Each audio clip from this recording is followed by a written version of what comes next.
Binatikos ni Vice President Sara Duterte ang mga panawagang i-disqualify ang dalawang miyembro ng kanyang defense team dahil sa posibleng conflict of interest. Ito'y matapos na ipakilala ng kampo ni VP Duterte ang mga miyembro ng kanyang defense team para sa kinakaharap na mga reklamong impeachment sa Kamara.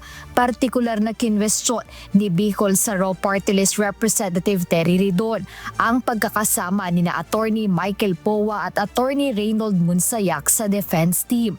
Ayon kay Congressman Ridon, may conflict of interest ang dalawa dahil sila ay mga dating opisyal ng OVP at Department of Education na maaari ring tumayong testigo sa usapin ng confidential funds. Ngayon ko lang narinig na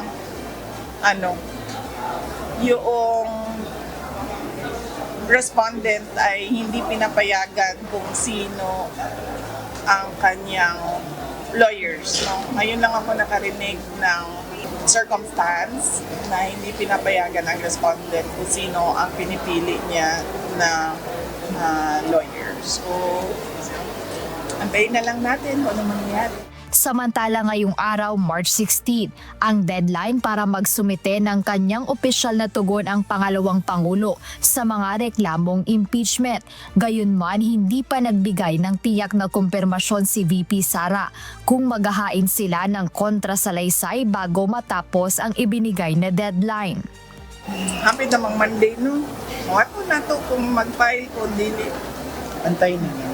Oo. Antay na lang sila na mga tiga-House of Representatives. Bukod sa impeachment, kinumpirma rin ng Vice Presidente na mayroon ng 4 na politiko ang lumapit sa kanya para makasama sa kanyang senatorial slate sa 2028 elections.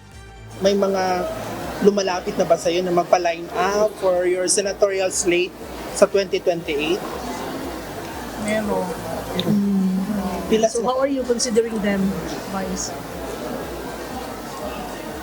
Allergic ako sa mga politiko ngayon. So, i-consider lang nila ako. So mga ilan sila VP na lumapit, including Attorney Guanzon? 4 na. Muli ring nabanggit ni VP Sara sa interview ang tungkol sa kanyang nirecruit noong nakaraang taon para tumakbo bilang running mate niya sa 2028 national elections. Ngunit hanggang ngayon aniya ay hindi pa rin nakakapagdesisyon ang nasabing individual kung tatakbo ito sa susunod na halalan.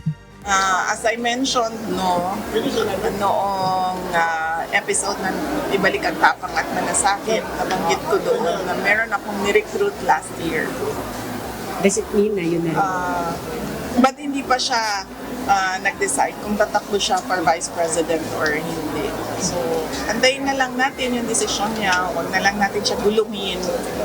Huwag na natin siya pangalanan kasi baka atakihin siya, sisirain yung pangalan niya. So, kabiyaan natin siya mag-desisyon. Jed Neresina, humahataw sa balita ngayon.